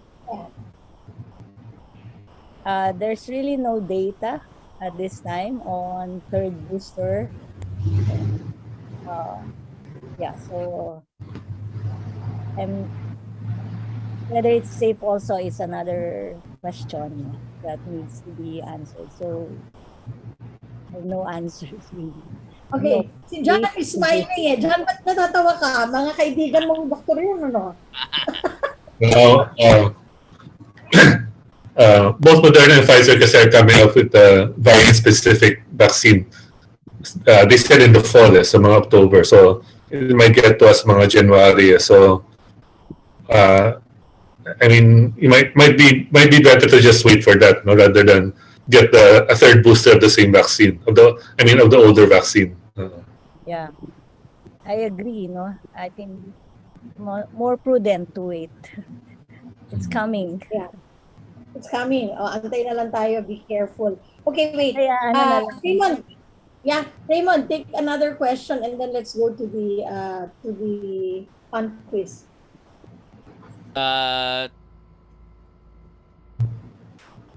This one is coming in from po Marie Lucille Anichete. In terms of there have been more vaccinated in some areas, there have been more vaccinated persons who were infected and those and less who were unvaccinated. So I think she's asking, why does it seem that in certain areas when you get vaccinated, there's a high chance to get infected or reinfected, but if you're not vaccinated, parang it seems like there's a less chance for you to be infected with COVID-19. So I think that's essentially what she's asking po, Dr. Siguro si John, no? Because John already started talking about we don't really have the numbers. Like, people are getting sick but they don't get tested, or people are positive but it's not reported. So, John, what is your thinking on that? I mean, I think, you made it very clear na we don't really know what numbers we're dealing with. We know more or less, but for the most part, we have to make inferences about it. No? So, anong tingin mo dun, John? I think she was referring to one of Isa's slides na among the infected, not the infected, the hospitalized. No, there was a subgroup that there were more vaccinated than unvaccinated there. No. I think it's because there's also a large proportion. Although these are slides, I think from DOH. No, there's also a large proportion there. I think 140 na whose vaccination status could be confirmed also. No? So we should be careful in interpreting that type of data. No? It doesn't mean vaccinated people are at high risk. No? Kasi among the 140 could be more people no, who are unvaccinated. Yeah. Isa, go ahead. Yeah, just to say that we can't make any conclusion, no, based on that small numbers, the data. It's very preliminary data, so we're not making any conclusions there that it's the unvaccinated tend to be more protected. We cannot do that. Yeah. Okay. Raymond, let's go to our fun answers to the fun quiz. Okay. So I'll ask the first question to Dr. Jan, the second question to Dr. Isa. First question po, at least in the Zoom, 91% of those chose option A, which is senior citizen. Dito naman po sa Slido, 88% chose senior citizen with 54% choosing below 6. So the question, sino po ba ang nagkaka-severe COVID? There are multiple right answers. I will defer to Dr. Jan so that you can hear it straight from the expert. So we all know that senior citizens are high risk. So the new finding now is that children below 6 are also a new high risk group. Of course, adults and teenagers can also get severe COVID. Pero if we have to rank them, they have lower risk. Thank you. Yeah, you heard it first on Stop COVID Deaths. Kami rin, nagulat kami dyan sa tweet ni John. Pero yan yung lumalabas na bago ngayon. So we have to keep on shifting our strategies, depending on who gets affected by the pandemic. Go ahead, Raymond. The second question po is for Dr. Isa. Ano po ba ang bagong subvariant ng Omicron na kumakalat ngayon? There's only one correct answer, and I think this question refers to what's the dominant one, at least for the Philippines. So, Dr. Isa? Yep. So the correct answer, BA.5, is the predominant variant that's circulating. Actually, globally and locally. So actually, magkasama sila, 4 and 5, pero mas predominant si BA.5. Okay. Yeah. So, yun ang maganda dito sa sa fun quiz natin, parang napipinpoint yung tamang answer. You can help inform people because there's again a lot of disinformation going on. Okay, we have lots of questions and I think we would like to go on, but we're running out of time. I don't know. We can probably take one more question, Raymond. You have one more question? I think there's this is more of a policy question, and not just in Zoom but also in YouTube. They're asking about the take of our experts with regards to there's a policy push to declare fully vaccinated, redefine the fully vaccinated as complete primary series and then with booster po. So what's the take po of our experts with regards to that? Do you support it? Do you not support it? Etc. Dr. Isa muna. Sorry, Raymond, I did not get the... Ma'am, the question po is, what's your opinion with regards to the policy push to redefine the term fully vaccinated to cover complete primary plus one booster? We actually we discussed this also in the advisory group, no? Parang, yeah. What we agreed on is fully vaccinated, that's the primary series, plus boosted is the more appropriate term, because we cannot say yet, no, what is complete vaccination, because it's evolving. So when do we say that 2 boosters is enough, or we have to have another one, a different vaccine at some point? So we just described it as fully vaccinated with the primary series, so the 2 doses, or 1 for Janssen, then plus the boosted. Okay. Dr. John, your side? Yeah, I agree with the Isa. No? Primary series and boosted, no, for everyone. Oo, parang hindi pa tayo pwede magsalita ng tapos no, na parang expanded program of immunization na kailangan 3 DPP, diba? Kung ganito, wala pa tayo doon. I think that's what we're saying. Okay, we have to wrap up now, and we're gonna give our panelists a few minutes to construct your parting words for our audience. So really appreciated all the inputs and the work that you put into making these presentations. No? So we'll give you a few minutes for that, and Raymond's gonna run our evaluation poll. Thank you. Thank you, Dr. Susie. So we have on the screen, and especially for those who aren't in the Zoom po, no, we hope you'll be able to participate in this one. It's a 5-question survey. 4-point Likert scale po ang gamit po natin dito. Just let us know how you found our webinar. Again, we are not sending out a separate evaluation poll. Ito na po iyon. So hopefully our attendees will be able to input their answers po, no? The 5 questions are as follows. Number 1, the panelists demonstrated thorough knowledge of the topic. Number 2, the panelists were well prepared and organized. Number 3, the panelists spoke clearly and audibly. Number 4, the panelists used appropriate language with technical medical jargons adequately explained. And number 5, the panelists contributed to new perspectives and knowledge on managing various key health issues. We will not be closing this evaluation poll until the end of our webinar. We'll move on to the parting messages from our speakers. Okay, so we'll start first with Isa. Isa, what are your parting words for our frontliners who are watching us today? Okay, so first, thank you to our audience, no, for staying on and continuing to patronize, no, this webinar. Okay. So parting words. COVID is still with us, no, so we have to really make the protective measures, no, part of our life. Hand hygiene, okay, avoiding crowding, and keeping the environment safe, no, for work, for school, no, so by providing ventilation.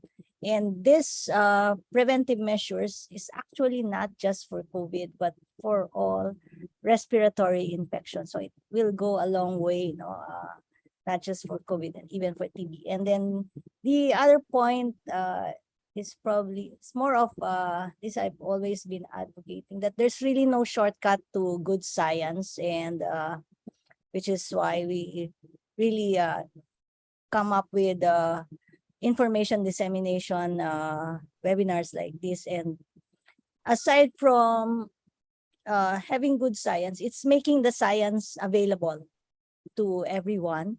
So we still need to work for equity and access, no, for all these proven interventions, so that we can overcome COVID and all other important disease conditions in our country. So we really need to consider, again, universal health care at this point also, no, as we battle against COVID-19 and all other diseases of national importance, no, in our country. So Yan Yeah, na. thank you so much. Thank you so much, Isa. John, how about your parting words?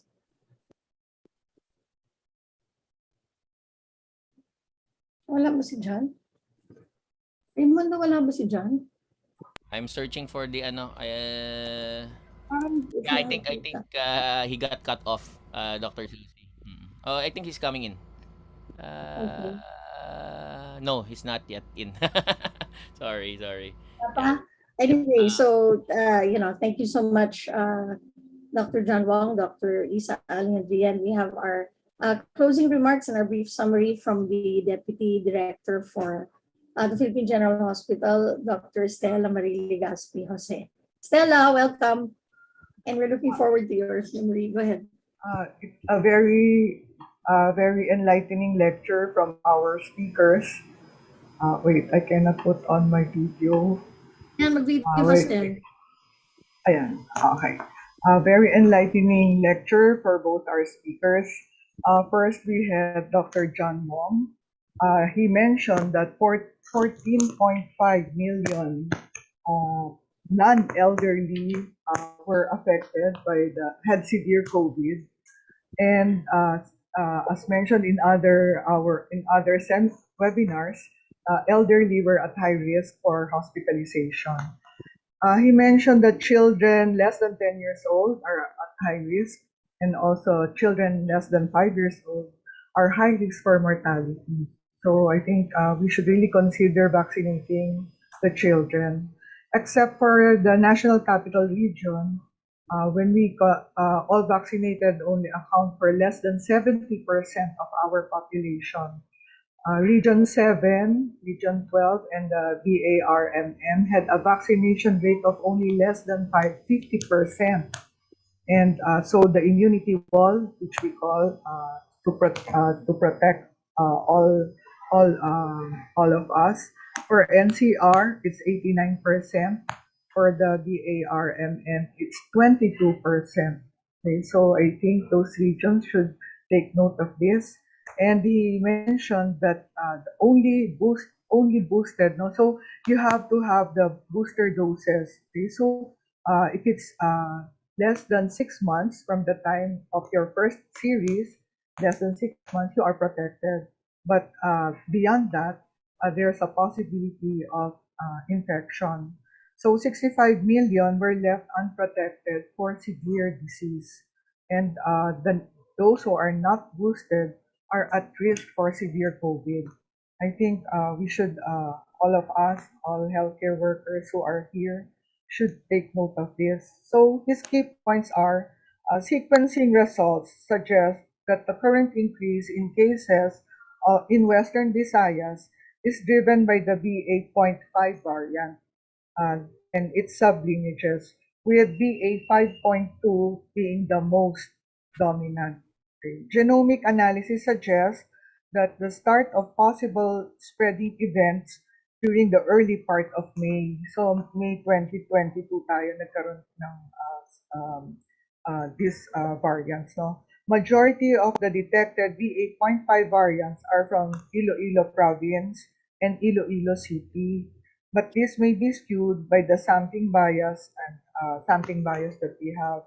So a growing percentage of BA.5 subvariants are detected are from unknown exposure. So it's not really that they come from abroad or it's unknown. So we have to continue wearing our masks. Okay?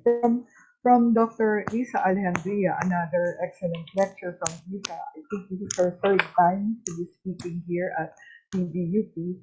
She mentioned the global situation, the number of cases has increased, no? And she said Europe, going to the Americas and Western Pacific, they have Western Pacific region, they have high cases. Now, she said, no, and I echo her sentiment, the pandemic is not yet over.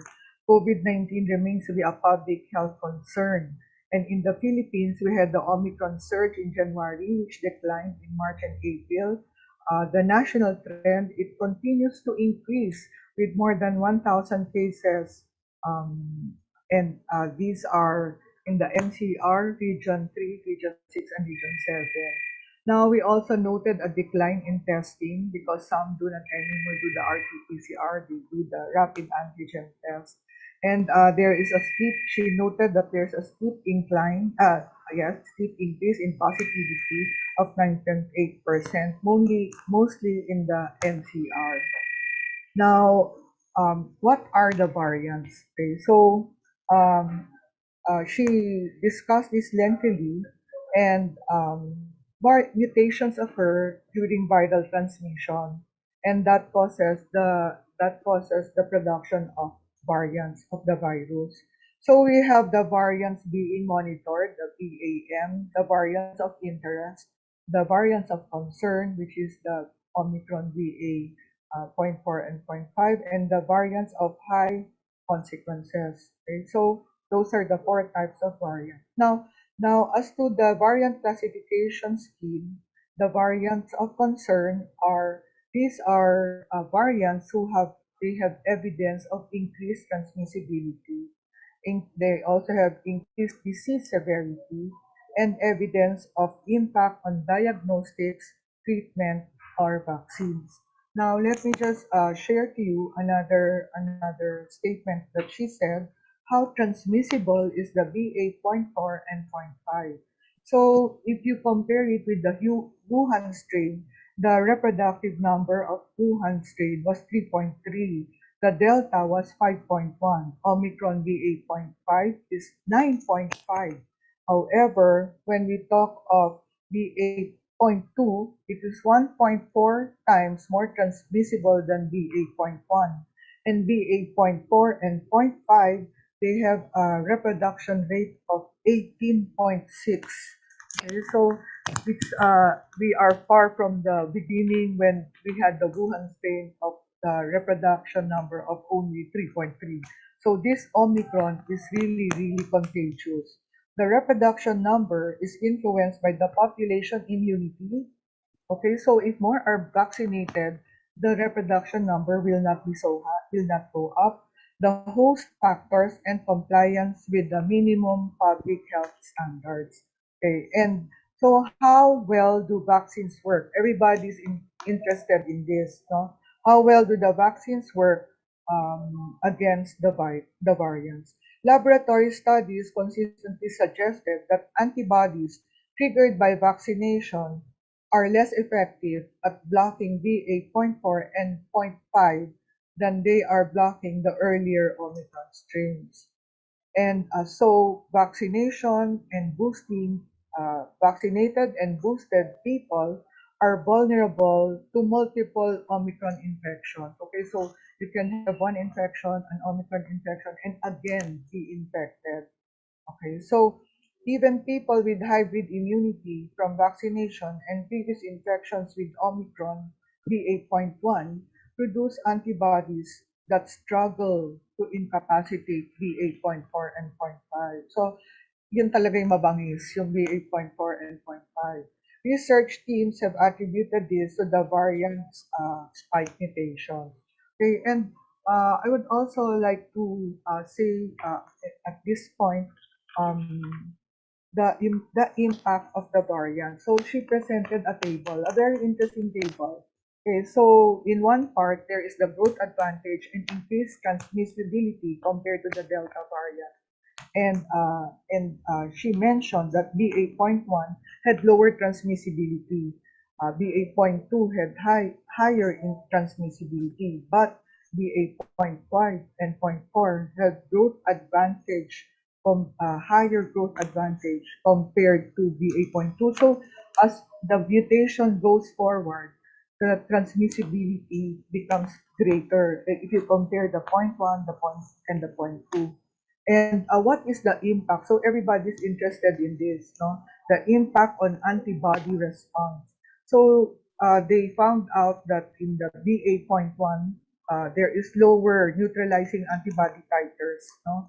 So .1, .2, .4, and .5, the antibody responses, the neutralizing antibody response is low. So that has an effect also in the effectiveness. No? So what is important here is that you get the primary series and the booster. Okay, so there is reduced, she mentioned that the Astra and the other vaccines, no, like Sinovac, they had lower reduced effectiveness, but Moderna had more than 75% effectiveness, and Pfizer greater than 90% effectiveness for severe disease. Okay, so that is for the primary series. Now, if you get the booster doses of these two, there is increased vaccine effectiveness and for both Moderna and Pfizer. Now, she also mentioned, and it was mentioned in our other webinars, that the T-cell immunity, yung T-cell immunity lasts longer. So, it can last for a year. And in her conclusion, um, the key points that she mentioned, COVID cases are increasing globally and locally. Okay? So, drivers of increased cases, continued viral evolution, the increased mobility, and the decreased compliance with the minimum public health standards, and of course, waning immunity. That's why we need the booster doses. Omicron and its subvariant is the predominant virus of concern, variant of concern. Management of mild to moderate COVID is mainly symptomatic antivirals for those with risk factors for severity within the first 5 days of symptoms. And management of severe and critical COVID-19, still corticosteroids plus immunomodulators, intensive respiratory management, and anticoagulants. So anticoagulants still there. Okay, continue to practice individual and community preventive measures to reduce transmission. Get vaccinated and get boosted to prevent infection, severe disease, and death, no? And information hygiene. So we have all this data that we see in Facebook. No? It's better if you listen to our webinar because you get the real hard data. Maraming mga nagsasabi na mga medicines. But, listen to us kasi these are from experts. Thank you very much for your attention. Thank you so much, Stella. That's our deputy doctor. And I think Dr. John fell off the grid but is back, and so we're going to give him his moment for his last few words for everyone. John, please go ahead. Thank you, Susie. So there's one thing that we can do. I mean, if we can only do one thing well, no, it should be to build our immunity wall. No, we should correct or address yung geographical inequity, no, and also vaccinate all the other regions, no, to as high a level as NCR. Second, no, people who have not been vaccinated should get vaccinated. You have been vaccinated more than 6 months ago, go get your booster. And then we should try to get the pediatric, the less than 5-year-old vaccines, no, as soon as possible, approved as soon as possible. Thank you. Thank you so much, John, and thanks for coming back. Raymond, did you want to talk about the results of the evaluation? Okay, thank you, Dr. Susie. So for our evaluation po, no, so at least 93% of those who answered the survey were strongly agreed with and really liked, essentially, and were satisfied for with what they learned for this webinar and the new insights that they gained from this webinar. So we are really, really thankful for our experts for imparting their wisdom and taking time out from their busy schedule to share this with our audience, Dr. Susie. Yeah, thank you very much, and thank you to our audience. We hope that you learned a lot. We did, and I encourage you to watch the playback. Okay, next week, naku, we have a nice topic. We will talk about, sa Tagalog, ang pagtuturo ng medisina, nursing, at dentistry sa new normal. We found out kasi that there are no cadavers now. Walang makuhang mga cadaver for dissection, and so the College of Medicine at UP is using a certain type of cadaver na ano yung tawag nila, yung plasticized. Plasticized. No? So there's a lot of new technology that's being used for training of doctors, nurses, and dentists. So we're going to have the Dean of the UP College of Medicine, Charlotte Chong, who you always see here, Sheila Bonito of the Department of Nursing, and the College of Nursing, and Dr. Danilo Magtanong of the UP College of Dentistry. So I know a lot of dentists who also watch us.